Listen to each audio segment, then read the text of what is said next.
Chers frères et sœurs, la paix et le repos de Jésus-Christ soient avec toi, et même toute la semaine et chaque jour que Dieu a créé. Il serait présomptueux pour moi de vouloir commenter une parole prophétique. Je ne voudrais pas ici non plus me verser dans les débats religieux et philosophiques.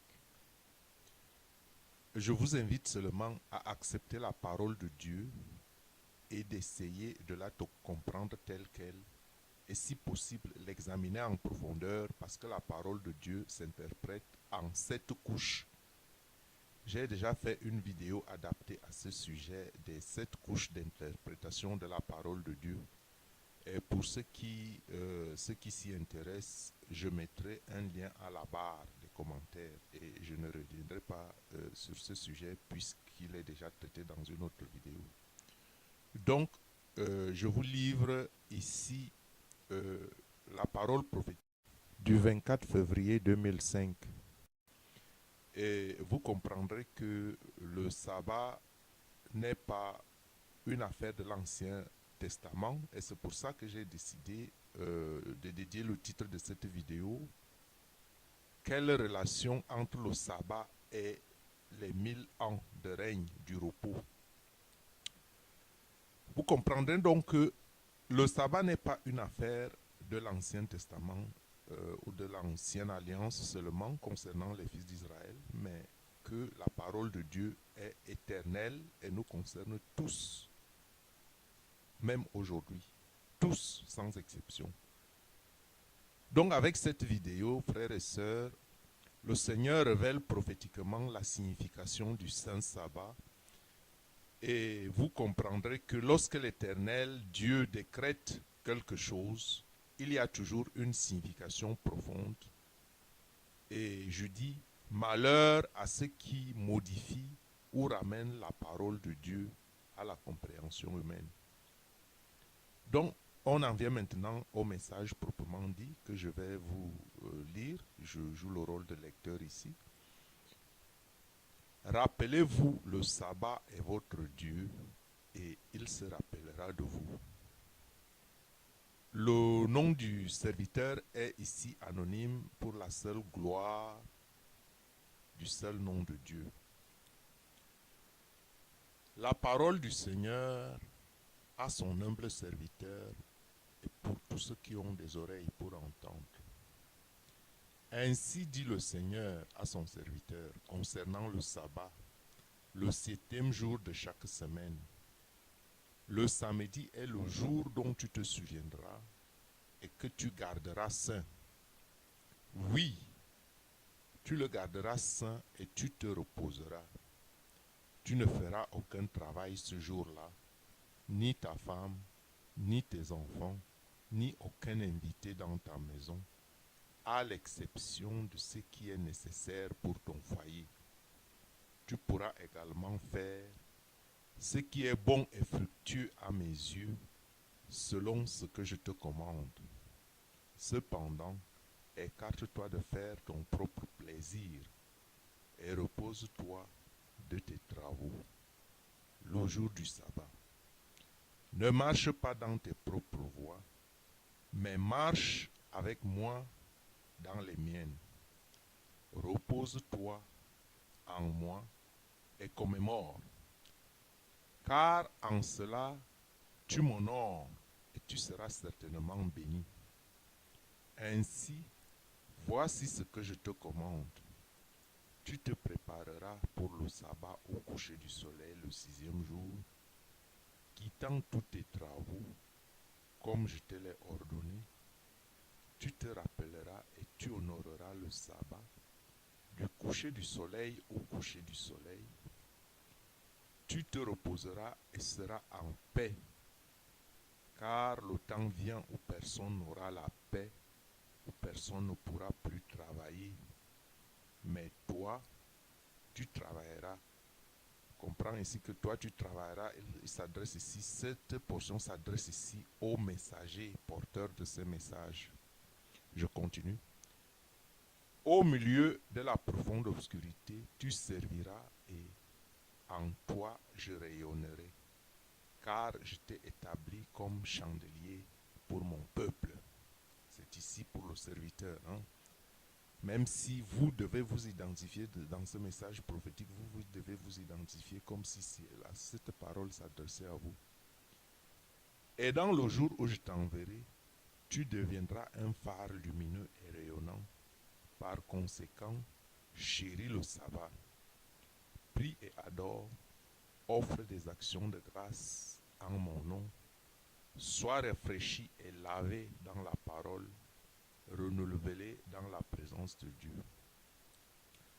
Mon fils, parle de moi le jour du sabbat, déclare mon nom et ma gloire. Et quand les autres s'approchent, parle-leur aussi. Oui, témoigne de ma passion le jour du sabbat, partage ma parole et mon amour, et sonne la trompette, car mon royaume arrive. Oui, même le jour du sabbat, et dans le jour du Seigneur, tu marcheras dans la charge pour laquelle tu es appelé, car je suis aussi le Seigneur du sabbat. Voici, je suis le Seigneur sur la terre entière.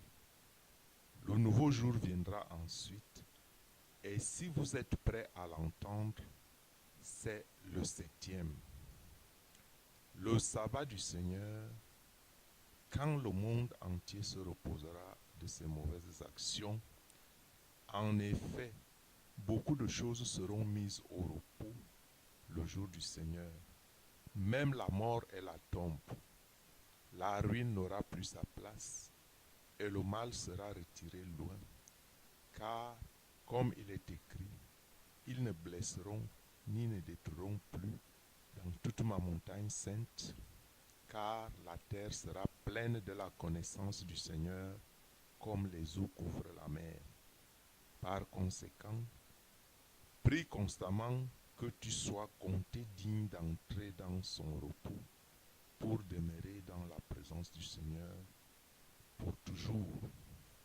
Ainsi, ceux qui commémorent le sabbat m'honorent, et ceux qui se reposent le jour du sabbat se reposent en moi, tandis qu'ils tournent leur regard vers le jour, car j'avais mis le 7e jour à part et je l'ai sanctifié dès le commencement.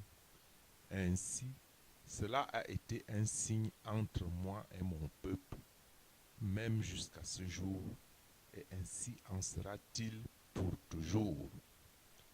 Car comme j'ai parlé aux enfants d'Israël leur disant, certainement vous garderez mes sabbats, car c'est un signe entre vous et moi à travers vos générations, afin que vous sachiez que je suis le Seigneur qui vous sanctifie. Ainsi je te parle pareillement, et même à tous ceux qui sont greffés, car ceux qui obéissent à mes commandements demeurent dans mon amour, et ceux qui se souviennent de mes sabbats demeurent en ma compagnie, car le Saint d'Israël habite au milieu d'eux. Car je désire que mes enfants soient avec moi où je suis. Je suis impatient de les ramener dans le jardin, afin que nous puissions à nouveau marcher ensemble au petit matin, notre joie comblée. Rappelez-vous donc le sabbat, et je me rappellerai de vous. Bénissez le sabbat, et je vous bénirai. Aimez-vous les uns les autres, comme je vous ai aimé. Mettez vos travaux de côté. Ne regardez pas les préoccupations de ce monde et oubliez vos soucis le jour du sabbat. Épargnez-vous le poids de toutes ces peines. Déposez les fardeaux de ce monde et soyez séparés juste la durée d'un jour. Que toutes vos pensées demeurent sur votre Dieu et Sauveur et méditez. Oui, soyez pleins d'admiration devant les travaux de mes mains. Car même le Seigneur votre Dieu, Créateur des cieux et de la terre, s'est reposé le 7e jour. Alors, supportez votre croix pendant 6 jours et laissez le Seigneur la porter le 7e. Réjouissez-vous et soyez joyeux, car ceci est ma volonté pour vous. Ensuite, quand le soir arrive et que le soleil passe sous l'horizon, vous pouvez revenir à ce que vous choisissez de reprendre, que ce soit la charrue ou les cisailles. Mais veillez à ne pas replonger votre main dans le péché et méfiez-vous de ceux qui le font. Soyez séparés et éloignez-vous de ceux qui abandonnent le sabbat et dédaignent mes jours saints. Car mes sabbats sont saints, une bénédiction, un temps pour réfléchir sur les choses que j'ai préparées pour ceux qui m'aiment. Pourquoi, ô Église des hommes, abandonnez-vous mes sabbats et rejetez-vous mes saints jours, comme si le malin les avait mis sur votre pas de porte? Car mon peuple m'honore et prend plaisir dans mes sabbats. Il offre des actions de grâce et en toutes choses me rend gloire. Et voici le jour arrive rapidement où le roi légitime gouvernera et son royaume sera un sabbat, même 1000 ans. Son règne durera l'éternité. Car le Seigneur a parlé et ainsi en sera-t-il. Sur la terre comme dans les cieux. Le Seigneur dit, observez le sabbat, gardez le saint, gardez le saint. Le Seigneur continue. Celui qu'on appelle Jésus-Christ notre Seigneur et Sauveur, la sagesse délivrée à son serviteur, pour tous ceux qui ont des oreilles pour entendre. Si celui qui aime le Seigneur consacre un certain jour au Seigneur, mais qu'il ignore le 4e commandement, ou a été égaré par un faux enseignement dans les églises des hommes, alors, pour le Seigneur, le jour en question est en effet consacré. Car cela est acceptable et agréable au Seigneur en raison de l'intention de son cœur. Pour lui, cela sera considéré vertueux. En revanche, si un autre qui n'ignore pas la vérité et qui n'a pas été égaré par les églises des hommes se présente et dit, je dédie aussi ce jour au Seigneur, et c'est le bon jour, le 7e. Selon le 4e commandement, mais le fait seulement pour paraître extérieurement afin de récolter de l'honneur pour lui-même, s'élevant au-dessus des autres et jugeant ceux qu'il perçoit comme moins dignes à cause de leur erreur, pour lui, cela serait considéré comme honteux, car bien qu'il ait gardé le sabbat de l'extérieur, il ne l'a pas gardé intérieurement, car il n'était pas véritablement consacré au Seigneur, n'ayant pas du tout observé le sabbat en réalité. Pourtant, celui qui reste humble et sincère, bien qu'il soit dans l'erreur, entrera au moment fixé dans la vraie connaissance pour observer le 7e jour saint, comme il est écrit.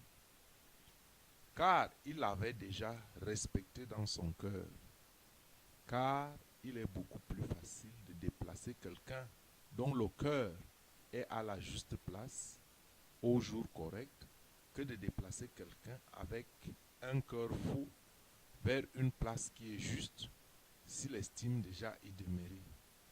Rappelez-vous ceci, tous ceux qui ont été éveillés à la vérité doivent maintenant marcher dans ces voies et non plus dans leur propre voie, ni dans les fausses doctrines des hommes dans les églises. Ainsi dit le Seigneur Yahushua. Bien-aimés, marchez droit en moi, dans mes pas même, restez dans ma doctrine, selon la foi et la connaissance que vous avez reçue en moi.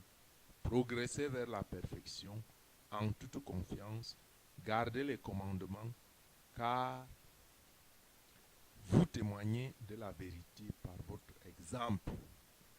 Aussi, ne marchez plus ni dans les voies de ce monde, ni dans les doctrines et les traditions des églises, car elles sont corrompues. N'obéissez pas aux commandements des hommes, bien-aimés. Cherchez et vous trouverez sûrement, car tout ce dont vous avez besoin est écrit pour votre édification dans les Écritures de vérité. Et voici même par ces nombreuses lettres qui en font partie. Ai-je redressé tous ces chemins tortueux, rétablissant la vérité, dit le Seigneur. Bien-aimés, chers frères et chères sœurs, comme vous l'avez constaté, ce message est fait en deux parties. Et quand le Seigneur parle ici de lettres, ces lettres sont justement des messages prophétiques. Parce qu'il y a la parole écrite, il y a aussi la parole prophétique, c'est-à-dire la parole révélée, qui est tout autant valable que la parole de Dieu. Et c'est pour ça que le Seigneur nous dit qu'il faut vérifier, il faut savoir, chercher si tous les esprits sont de Dieu. Donc les lettres comme celle-ci, vous devez vérifier dans le fond si c'est vraiment la parole de Dieu. Quand on dit parce qu'il ne faut pas être les bénis, oui, oui. Quand on dit parole prophétique, parce qu'il y a aussi des faux prophètes dans le monde qui sillonnent dans le monde pour perdre les âmes. Donc une parole comme ceci, vous le savez qu'elle est une parole éternelle parce que la vérité de Dieu, elle est éternelle. Et elle vous dit que le samedi est un jour institué par Dieu parce que Dieu lui-même s'est reposé le 7e jour. Et c'est un jour de repos où il dit, laissez vos occupations pendant un seul jour, vous vous en occuperez pendant les 7. Et ce jour-là, dénuez vos mémoires, votre corps de toutes les occupations et laissez le soin à l'Éternel de porter vos fardeaux ce jour-là et consacrez-le à l'Éternel. Et comme vous avez pu constater que ce message est en deux parties, parce qu'en fait, il y avait la première partie qui a été un message révélé le 24 février 2005 et le deuxième message prophétique qui est de Yahushua a été révélé le 15 février 2007, jour pour jour, à peu près 2 ans après, où Jésus donc a fait dans ce message prophétique une petite correction en disant que sabbat pour le sabbat, une façon de dire qu'il est le maître du sabbat.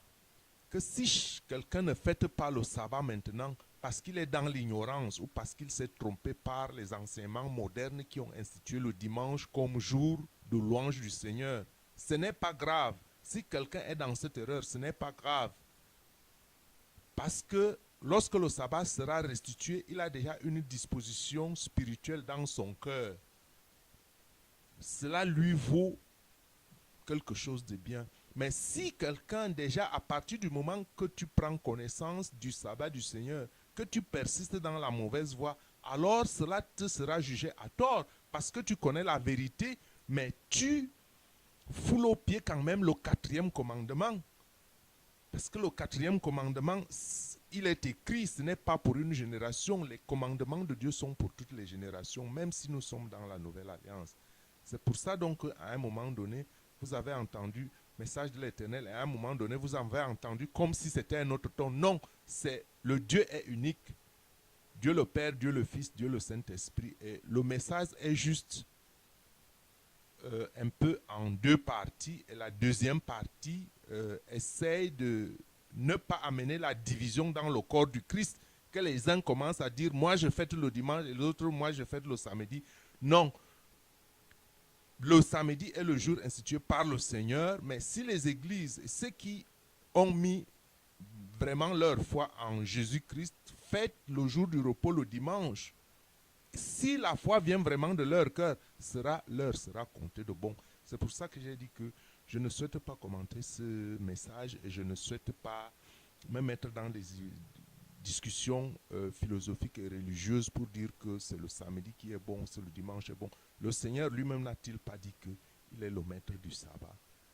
Donc, je m'évertue seulement ici à vous faire comprendre la bien portée. Ce n'est pas pour dire maintenant, pour vous dire que maintenant, si vous allez à la messe le dimanche, n'y allez plus, mais sachez où vous y tenir. Ça, c'est votre foi qui vous dirigera où est la vérité. Parce que quand quelqu'un est sur le mauvais chemin, lorsqu'il connaît la vérité, qu'est-ce qu'il fait? Il modifie son chemin. il modifie sa façon de faire. Donc, à chacun selon sa foi. Mais le message est clair. Le sabbat est le jour du repos, le jour que Dieu a sanctifié, le jour qu'il s'est reposé. Et il dit que ce sabbat vient, et ce sera pas un seul sabbat, mais ce sera un sabbat de 1000 ans, parce que c'est un jour de repos, le jour du Seigneur, où la mort ne sera plus, où la tombe ne sera plus, où les cris ne seront plus, où il essuiera toute larme de nos yeux. Soyez bénis dans le Seigneur. Amen.